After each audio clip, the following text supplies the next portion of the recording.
So, pasok tayo guys sa office nila. Grabe guys, napakaganda ng office nila dito. High-end. May zone test dito guys. CCT10. So, ito guys, parang Honda Cab nila. So, makita nyo yung quality nito guys. Halos same quality ng mga high-end na brand. So, itong zone test guys na motor, lahat ng cases nito, mga side rack, crash guard, ang may gawa niyan Lobo. Grabe pala. So, from factory, saan sila gagawa ng mga ganito. So, ganun katindi, no? Saan na nagpapagawa yung mga manufacturers ng mga motorcycle dito sa China. We use this bike to testing the battery.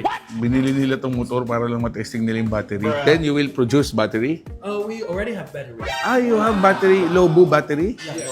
Oh, ang angas mo boy. Look at this dude.